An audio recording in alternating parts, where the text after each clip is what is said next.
বর্তমান কাবার ইমামের নাম হলো শায়েখ আব্দুর রহমান সুদাইস। সুবহানাল্লাহ। গত রমজানে, আমি প্রায় রমজানে মক্কায় থাকি, গত রমজানে সাংবাদিকরা তাকে প্রশ্ন করলো, একই প্রশ্ন প্রতি রমজানই করে তারে। বর্তমান পৃথিবীর ভিতরে সবচেয়ে সম্মানী ব্যক্তি আপনি, কাবার ইমাম। রমজান মাসে আপনার পিছনে প্রায় 70 লক্ষ মানুষ সালাত আদায় করে। রমজান মাসে রাস্তাঘাট, অলি গলি, মাঠ ঘাট সব ভরে যায়। লক্ষ লক্ষ মুসল্লিরা কাবার দিকে ফিরে সালাত আদায় করে। একটা আওয়াজ হয় না, একটা সাউন্ড হয় না। যখন ইমামরা তেলাওয়াত করে মনে হয় তখন সবে মাত্র কোরআন নাজিল হয়। এত চমৎকার কোরআন। সাংবাদিক প্রশ্ন করলে এত সম্মানের পাত্র কেমনে হইলেন? তিনি জবাব দিল, দুইটা কারণে রব্বুল আলামিন আমার মর্যাদার সম্মান বাড়ায় দিছে। এক নম্বরে মায়ের দোয়া, দুই নম্বরে কোরআনের বরকত। এক নম্বরে মায়ের দোয়া কেমনে? বলে আমি যখন ছোট ছিলাম, মাত্র 9 বছর বয়সে আমার বাবা আমারে মাদ্রাসায় ভর্তি করছে। আমার কণ্ঠটা চিকন কণ্ঠ, মায়াবী কণ্ঠ। আমার আব্বা ব্যবসায়ী মানুষ, বাড়ি হলো দাম্মামে। মক্কার থেকে প্রায় 12 থেকে 1400 কিলোমিটার দূর হলো দাম্মাম। ওখানে আমার বাড়ি, গ্রামের বাড়ি, ওখানে বসবাস করি। আমার আব্বা সিদ্ধান্ত নিল, যেহেতু আমার অনেকগুলো ছেলে মেয়ে, ছোট ছেলে এর নাম রাখছে আব্দুর রহমান। আল্লাহর কাছে সবচেয়ে দামি দুইটা নাম, একটা হলো আব্দুর রহমান আর একটা হলো আব্দুল্লাহ। বাবাই সিদ্ধান্ত নিল সন্তানটারে মাদ্রাসায় দাও, দিয়ে দিছে মাদ্রাসায়। মাত্র কয়েক পারা মুখস্থ করছি, এর মধ্যেই সংবাদ পাইলাম আমার আব্বা অসুস্থ হয়ে গেছে। বাপ যদি অসুস্থ হয়, সন্তান যদি ছোট থাকে, তখন বেশি কষ্ট ছেলের চেয়ে বাবার লাগে। বাবাই যখন বুঝতে পারছে আমার হায়াতের জিন্দেগি বুঝি সমাপ্তি হয়ে যাচ্ছি, বাবাই যখন বুঝতে পারলো আমার হায়াতের সূর্য বুঝি লাল হয়ে গেছে, তখন সন্তানকে পাশে ডাইকা সন্তানের মাথায় হাত বুলাইয়া দিয়া বলেছে, সন্তান, আমি তো পাক্কা নিয়ত করছি তোমারে কোরআনের হাফেজ বানাবো। দুনিয়ায় যত সম্পদ আল্লাহ আমাকে দিয়েছে তুচ্ছ মনে হয়, যদি তুমি হাফেজ হইতে পারো, অন্তত পক্ষে কোরআনের কিছু নেকি আমার কবরে যাবে। বাবার অনেক বড় আশা, বাবায় মারা গেল। আব্দুর রহমান সুদাইসি বলতে আছে, কিছুদিন পর আমি 30 পারা কোরআন মুখস্থ করলাম। শুধু মুখস্থ করি নাই, এক দাঁড়ানে একদিনে 30 পারা আমি শুনায়া দিছি। এটা বাজেও নাই, পেছও লাগে নাই। ব্রেন কাঁচা, গুনার কোনো আলামত নাই। যেই কলবে গুনাহ থাকে না, সেই কলবে মাওলার মারেফতের নূর থাকে। গুনাহমুক্ত কলব, বাচ্চা মানুষ পাপ করে না। মোবাইলের গুনাহ নাই, টিকটকের গুনাহ নাই, পাবজি ফ্রি ফায়ারের কোনো পাপ নাই। ফ্রেশ অন্তর, মুখস্থ হয়ে গেল। মা সিদ্ধান্ত নিল ছেলেটারে নিয়ে উমরায় যাব, আল্লাহর ঘরে গিয়া দোয়া কবুল করায় আনি।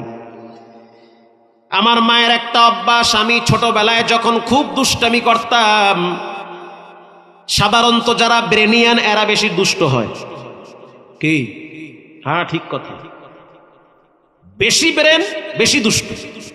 সারাদিন পড়ে না, আধা ঘন্টা বইরা একসাথে আধা পারা মুখস্থ শুনায়া দেয়।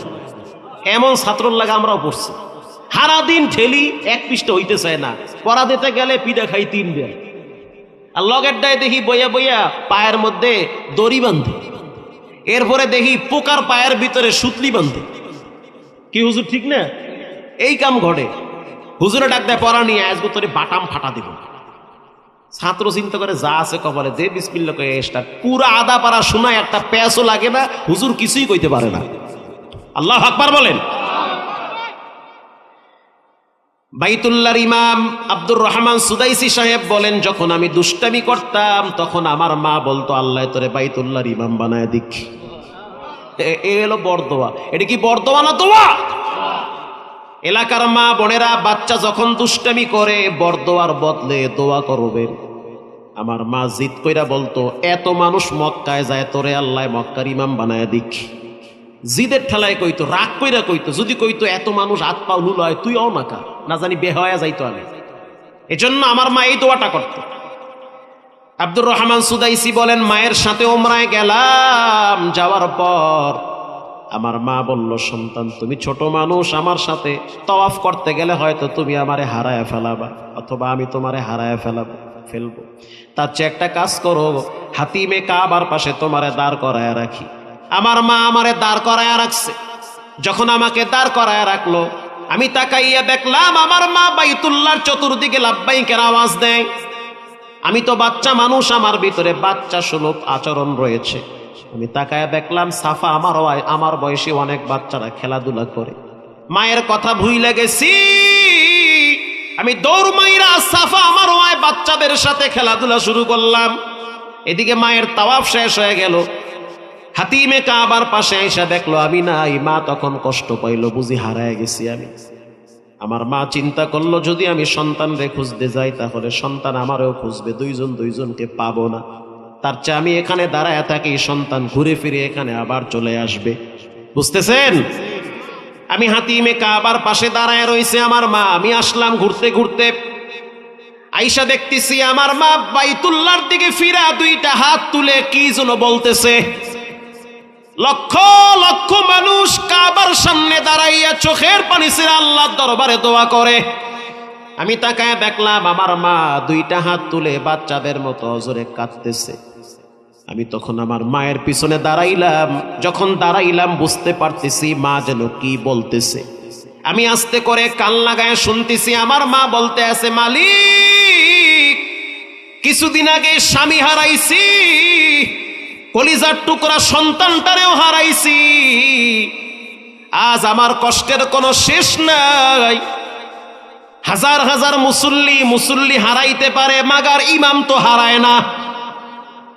যেহেতু আমার সন্তান আমি হারায় ফেলাইছি, কষ্ট পাইছি, আমি তো হাফেজে কোরআনের মা। ও মালিক, আমি তো নিয়ত করছি যে আমার সন্তানটারে হাফেজ বানাবো। হাফেজ তো হয়ে গেছে, ওর বাবার আশা পূরণ হয়ে গেছে। এখন যেহেতু সন্তান হারাইছি, তার চাইতে তুমি আমার আব্দুর রহমানকে কাবার ইমাম বানায় দাও। ইমাম হইলে তো আর হারায়া যাবে না। আরে মা তো মাই, কত নিয়ে দোয়া করে। মায়ের আবেগ মাখা কণ্ঠে দোয়া করতে আছে, আল্লাহ তুমি আমার সন্তানটারে কাবার ইমাম বানায় দাও। আব্দুর রহমান সুদাইসি সাহেব কথা বলতেছে, আর তাকায়া দেখলাম তার চোখের পানি বায়া বায়া দাড়ি ভিজে, জামা ভিজে।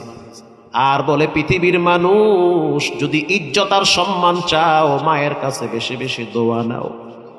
তোমার সম্মানের পাত্র হলো তোমার মা। যার মা বাবা বেঁচে নাই, ঘরের দরওয়াজায় গিয়া দেখবেন ডাক দিলে কেউ আর সাড়া দিবে না। যতদিন মা ছিল ডাক দিছেন, একবার দেওয়ার সাথে সাথে দরজা খুইলা বলতো, বাজান তুই বুঝি কিছু খাও নাই, তোর চেহারা শুকায় গেছে, বুঝছি, গোসল কর, খাবার খা, তুই বুঝি ঔষধ খাও নাই। এই কথাগুলা মায়ের সবচেয়ে বেশি বলতো। যার আব্বা নাই সে বুঝে মাথার উপরে ছায়া নাই।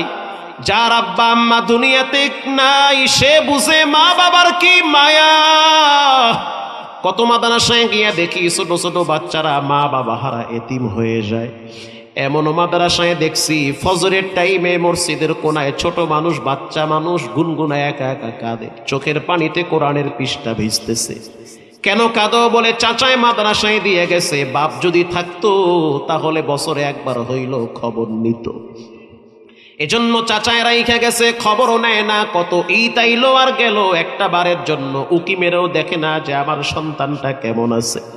ও এতিমরা, আজকে চোখের পানি সাইরা মাওলার দরবারে কান্দো আর বলো, আল্লাহ, আব্বা আম্মা হারাইছি, কবরে শাস্তি দিও না রে মালিক।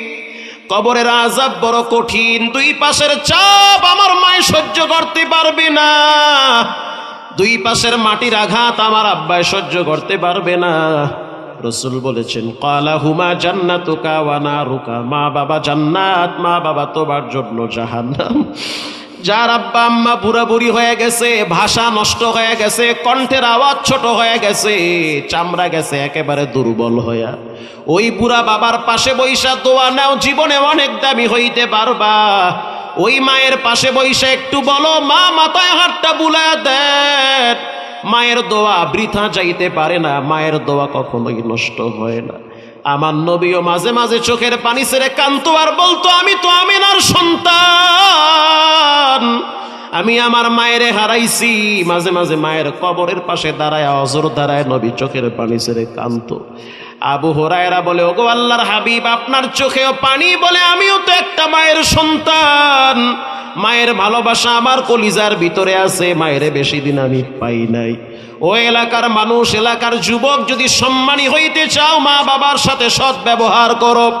যার আব্বা আম্মা নাই, গোপনে 2 রাকাত নামাজ পড়া চোখের পানি ছেড়ে কাঁদো, আর কবরের পাশে দাঁড়াইয়া বলো, রব্বির হামহুমা কামা রব্বায়ানি সগীরা, রব্বির হামহুমা কামা রব্বায়ানি সগীরা।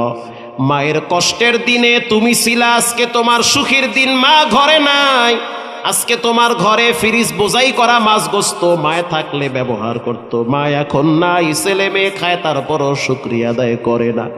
এলাকার যুবক ভাইয়েরা, মুরব্বী বাবারা, রবের দরবারে দোয়া করো, আব্বাকে মাকে যেন আল্লাহ মাফ করে দেয়, তাদের কবরের আযাব যেন আল্লাহ ক্ষমা করে দেয়।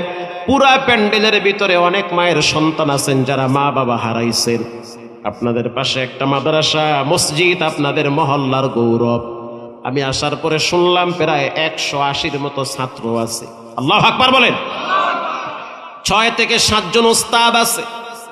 তখন বুঝতে পারলাম এলাকার মানুষ যথেষ্ট পরিমাণ দিন প্রেমিক। এদের অন্তরের ভিতরে মাদ্রাসা মসজিদের প্রতি ভালোবাসা আছে। এখানে আমি কিছু আল্লাহর বান্দা চাই যে, হুজুর আমি মসজিদ মাদ্রাসার জন্য কিছু অর্থ ব্যয় করলাম। রাসূল বলেছেন, মা বাবার জন্য ব্যয় করো, ঠকবা না, আর এক জায়গা থেকে রব ঢেলে দিবে।